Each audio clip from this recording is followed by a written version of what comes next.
তো দেখো সকাল সকাল আমার কাছে পার্সেল চলে, ওয়াও দারুণ সেটিং হয়েছে জুতোটা, আর নরমও আছে।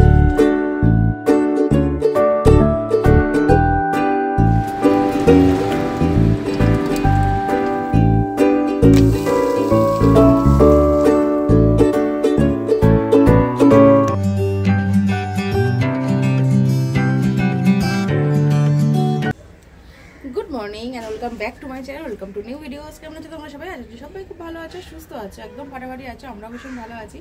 আজকে হচ্ছে শনিবারের সকাল, এখন বাজছে ওই 10টা মতো।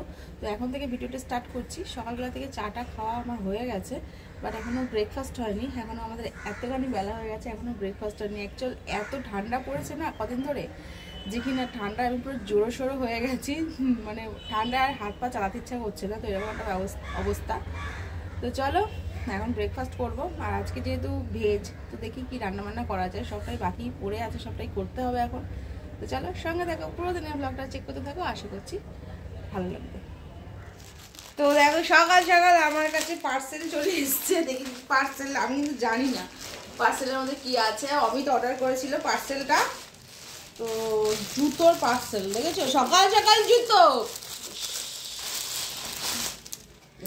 ফ্লিপকার্টে অর্ডার করেছিল, এই যে দুটো জুতো, দুটো, হ্যাঁ 2 সেট একটা প্যাকেটের মধ্যে। এই যে এক সেট আর এক সেট।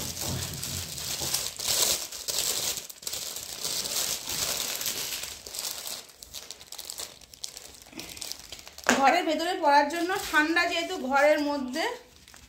ওয়াও দারুণ সেটিং হয়েছে জুতোটা, আর নরমও আছে জুতোটা। নরম আছে? হ্যাঁ।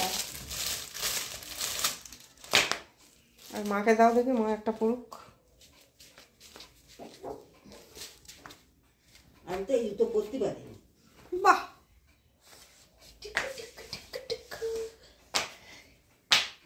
তা ভালো হয়েছে। হ্যাঁ হ্যাঁ, thank you thank you thank you thank you thank you. তো দেখো এবার চলে এসেছি রান্নাঘরে, কারণ এখন হচ্ছে ব্রেকফাস্ট করতে হবে। মাকে বললাম, মা আজকে যেহেতু কালকে রুটি করিনি, তো সেই জন্য রুটি নেই। তো মা বললো আজকে আমি গুড় মুড়ি খাবো, তো সেই জন্য গুড় মুড়ি রেডি করে দিয়েছি। এই যে গুড় আর মুড়ি, পুরো ঝোলা গুড় আর হচ্ছে মুড়ি। এরকম ছোটোবেলায় আমরা খেতাম অনেক, এরকম ঝোলা গুড় আর মুড়ি ভালো লাগতো। এখন আর এসব খাওয়ার ইচ্ছে জাগে না। তো যাই হোক, চামচ। আর আমি খাবো হচ্ছে ছাতু, আমিও খাবো ছাতু, আর অমিত ছাতু খাবে। তো আজকে আমাদের ভেজ, আজকে যেহেতু স্যাটারডে, তো সেই জন্য ডিম টিম আর খাবো না। আর এর জন্য শনিবার হলে সকালবেলা ব্রেকফাস্টটা একটু সমস্যা হয়ে যায়, কী খাই এটা চিন্তা ভাবনা থাকে। তো যাই হোক, ছাতুটাই হচ্ছে একদম শর্টকাট, আর আমি শর্টকাটেই সব কিছু করার চেষ্টা করি। তো যাই হোক, আজকে আমি রান্নাবান্না সমস্ত করে ফেলেছি, আর ভাতটা এখনও হয়নি। তা ভাবলাম কি যে চলো আলমারির ভেতরটা একটু গুছিয়ে ফেলি। এখানে আমি সমস্ত রান্নাঘরের যে মশলাপাতি থাকে, তো সেইগুলো আমি এখানে রাখি। তো এরা দুটো পার্ট আছে, উপরে একটা পার্ট আর নিচে একটা পার্ট, দেখতে পাচ্ছ। তো উপরের পার্টটা আমি এর আগে পরিষ্কারই করে ফেলেছিলাম, আর নিচের পার্টটা অনেক দিন হয়ে গেছে, যেটা পরিষ্কার করা হচ্ছে না মানে ভাবছি যে আজকে করব কালকে করব, এই করে করে শুদ্ধ মানে ল্যাদ খাচ্ছি, আর মানে পরিষ্কারই করা হচ্ছে না। সমস্ত কাজ হচ্ছে, বাট এইটা আর হচ্ছে না। আর এখানে কি বলতো, মশলার কোটো ছাড়া বাকি খালি কোটো হচ্ছে বেশি হয়ে গেছে। এত পরিমাণে খালি কোটো হয়ে গেছে এর মধ্যে, ছোট ছোট কৌটো, যত পারি কৌটো মানে আর কি ফেলতে মায়া লাগে। তো সেগুলো ভালো ভালো কৌটো দেখলেই সেগুলো রেখে দিই, আর পুরো জমে গেছে একদম কৌটোতে। মানে মশলা খুঁজতে গিয়ে, রান্না করতে গিয়ে মশলা খুঁজতে গেছি, মানে মশলার কোটো খুঁজে পাচ্ছি না, খুঁজে পেতে বের কর, যাই হাতে দিচ্ছি তাই দেখি খালি, মানে এরকম একটা অবস্থা। তো ভাবলাম যে আজকে একদম এটা করেই ছাড়বো। তো সেই জন্য আজকে পুরো লেগে পড়েছি। আর ভেতরে এই করার মানে র্যাকের মধ্যে যে এতগুলো ছোট ছোট কোটো ছিল, তোমাদের দেখতে পাচ্ছ যে কত ছোট ছোট ছোট ছোট, মানে একটু থেকে শুরু করে মানে ছোট বড় সমস্ত রকম কোটোর এখানে রয়েছে। তো মাকে বললাম যে তুমি আমাকে একটু হেল্প করে দাও। সেই জন্য মা চলে এসছে একটুখানি হেল্প করে দিতে, একটু মুছে মুছে সমস্ত, যেটা রাখার সেটা রাখবো, আর যেটা ফেলার সেটা ফেলবো, কারণ এত কোটো রাখা যাবে না। আর দেখবে যে রান্না করতে করতে যদি এরকম করে খুঁজে বেড়াতে হয়, তাহলে তো খুবই সমস্যা হয়ে যায়। তো সেই জন্য আজকে ভাবলাম এটা করেই ছাড়বো। তো যাই হোক, এখন আমি এগুলো সব পরিষ্কার করে নিয়েছি, যেগুলো যেগুলো ফেলা সেগুলো ফেলে দিচ্ছি। আর এখানে যা যা মানে পুরনো অনেক দিনের কৌটো রয়েছে, এখানে কিছু কিছু কৌটো আছে যে আমার বিয়ের তত্ত্বে দিয়েছিল, সেই সব কৌটোও রয়ে গেছে। বুঝতে পারছো কত দিন আগেকার কৌটো সেগুলো, মানে সেগুলো খারাপ হয়ে গেছে। তো ভাবলাম যে এবারে ফেলার সময় এসে গেছে। এর আগে একবার ফেলতে গেছিলাম, কিন্তু মায়া লাগে এত না যে ফেলতে ইচ্ছা করে না। তো যাই হোক, আজকে ফেলেই দেবো। আর এখানে দেখো এরকমভাবে তাও কতগুলো কৌটো, দেখো তাও মোটামুটি সমস্ত কৌটোগুলো ঠিকঠাকভাবে সাজিয়ে রেখেছি। এবারে মশলার জায়গায় মশলা, বিস্কুটের জায়গায় বিস্কুট, চিনি যা যা মোটামুটি আলাদা আলাদাভাবে রাখলাম, যাতে হাত দিলেই সমস্ত কিছু খুঁজে পাই। তো চলো, তোমাদেরকে রান্নাও করে নিয়েছি। তো রান্নাটা তোমাদেরকে দেখিয়ে দিচ্ছি। আজকে হচ্ছে ভেজ লাউ দিয়ে ডাল করেছি, লঙ্কা আর হচ্ছে তেজপাতা আর হচ্ছে ইয়ে ফোড়ন, কী বলে ওটারে, রাঁধুনি ফোড়ন দিয়ে ডাল করেছিলাম, মুগের ডাল। আর বেগুন ভাজা করেছি, আর করেছি পাঁপড় ভাজা আর ভাত। এই হচ্ছে আজকে সিম্পল লাঞ্চ মেনু। তো এই দিয়েই হবে। আর এখন আমি ভাতটা বসিয়ে দেবো। আর মা এখানে পুজো করতে বসে গেছে। আমি ভাবলাম যে সমস্ত কিছু রান্নাঘরটা পরিষ্কার করে নিয়েছি, সমস্ত ঘরটার মোছা হয়ে গেছে, এখন আমি জাস্ট গ্যাসে ভাতটা বসিয়ে দেবো, দিয়ে আমি স্নানে যাব। আর মা বসে গেছে পুজোতে। মাকে বললাম তুমি পুজোটা দিয়ে নাও, তাহলে আমার সুবিধা হবে, স্নানটা করে এসে তাহলে খাওয়া দাওয়া করতে পারবো। তো সেই জন্য মা এখানে পুজো করছে। মা কী বলতো, অনেকদিন ধরে বাড়ি ছিল না, তো সেই জন্য কোথায় কী জিনিসপত্র একটু খুঁজতে একটু প্রবলেম হচ্ছে। তো মা আমাকে বারবার ডেকে ডেকে জিজ্ঞেস করছে এটা কোথায়, ওটা কোথায়। কারণ আমাদের সিংহাসনটা আবার এদিকে, আর ঠাকুরের আসনটা আবার ওই দিকে। অ্যাকচুয়াল ঠাকুরটা আগে ওইদিকে ছিল, মানে অ্যাকচুয়াল আমার ঠাকুরটা এখন, ঠাকুরের আসনটা কোথায় রাখবো এখন ঠিক করে উঠতে পারিনি। তো যাই হোক, আপাতত এখানেই রেখেছি। আর সেই পাকে তোমাদেরকে একটু দেখিয়ে দিলাম আমার ঘরের মাকে। তো দেখো, এই হচ্ছে আমার ঘরের মা। Good evening. তো দেখো এখন হচ্ছে সন্ধ্যাবেলা, আর মা চলে এসেছে আজকে রান্নাঘরে। মা আর মার জামাই দুজনেই মিলেই চলে এসেছে। আজকে হচ্ছে মুড়ি মাখা। তো শসা, গাজর সমস্ত কিছু কুচিয়ে দিয়েছে। তো এখানে এখন মুড়ি মাখা হচ্ছে সন্ধ্যাবেলা। ঝুড়ি ভাজা, চানাচুর সমস্ত কিছু দিয়ে এখন মুড়ি মাখছে। অনেকদিন এই ধরনের মুড়ি মাখা খাওয়া হয় না, তো ইচ্ছা করে না একা একা খেতে। আজকে সবাই মিলে রয়েছি, তো মা বললো যে চল একটুখানি মুড়ি মাখি। আর মাই চাটা করেছে। তো চা কমপ্লিট, চা ঢাকা দিয়ে রেখে দিয়েছে। আর এখানে হচ্ছে মুড়ি মাখা। তো চলো এখন মুড়ি মাখাটা খেয়ে তারপরে আবার রাতের রান্নাবান্না করতে হবে। আমি জাস্ট আলু কেটে নিচ্ছি। আজকে রাত্রেবেলা হবে হচ্ছে আলু দিয়ে আর টমেটো আর হচ্ছে কড়াইশুঁটি দিয়ে একটা তরকারি হবে। আর আগের দিনে আমি কড়াইশুঁটির কচুরি করেছিলাম, তো সেই কচুরির পুর অনেকখানি রয়ে গেছে।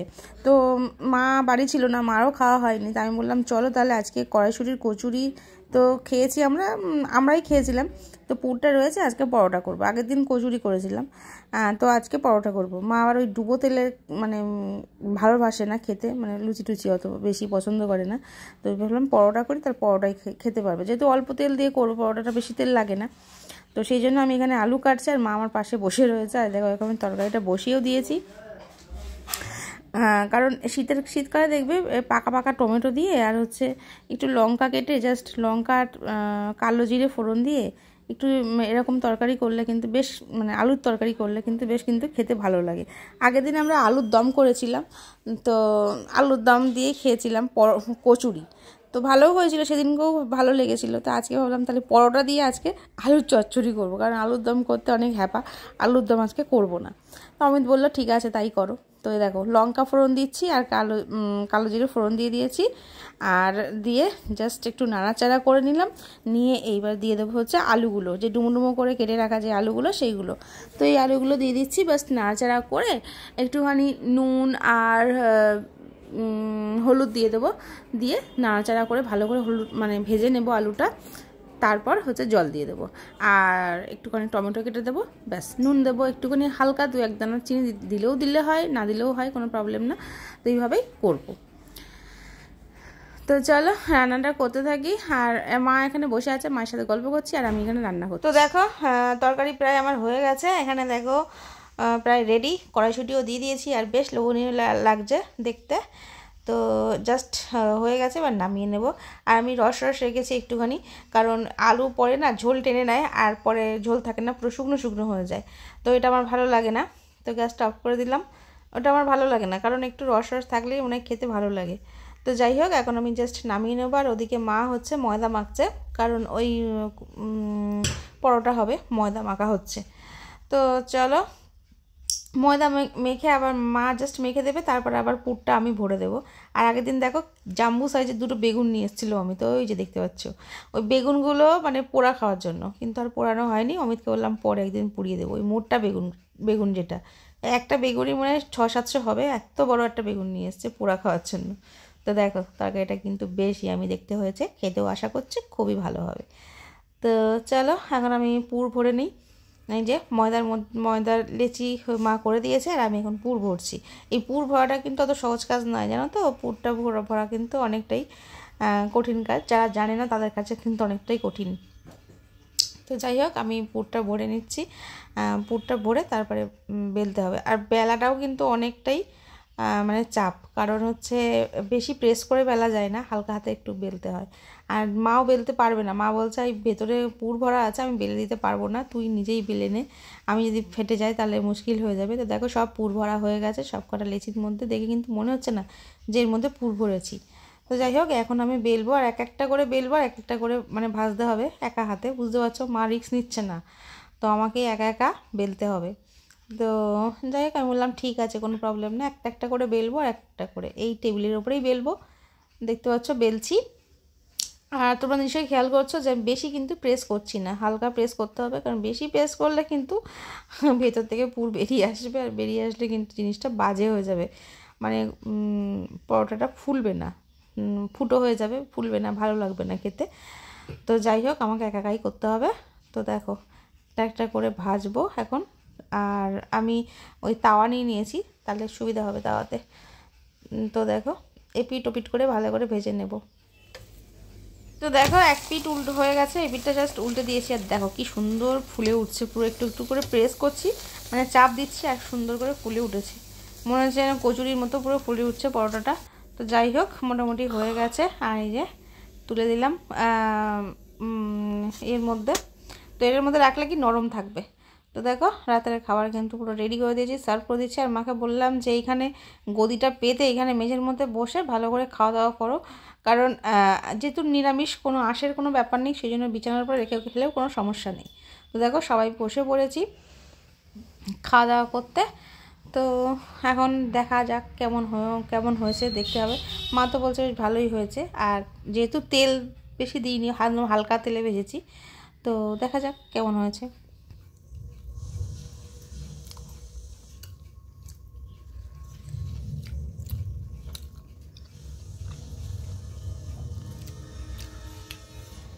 মা কেমন হয়েছে? ভালো হয়েছে? তো শুনতেই পেলে মা বললো ভালো হয়েছে, আমারও বেশ ভালো লাগছে। এখন হচ্ছে অমিত খাবে, এই যে এটা হচ্ছে অমিতের, তো ও খাক, খেয়ে দেখুক কেমন হয়েছে। তো চলো আজকের মতো ভিডিওটা এখানেই শেষ করছি। দেখা হচ্ছে পরের কোনো ইন্টারেস্টিং ভিডিওর সাথে। তখন তোমরা ভালো থাকো, সুস্থ থাকো, অবশ্যই সাবধানে থাকো। তো আজকের মতো tata, bye bye, good night.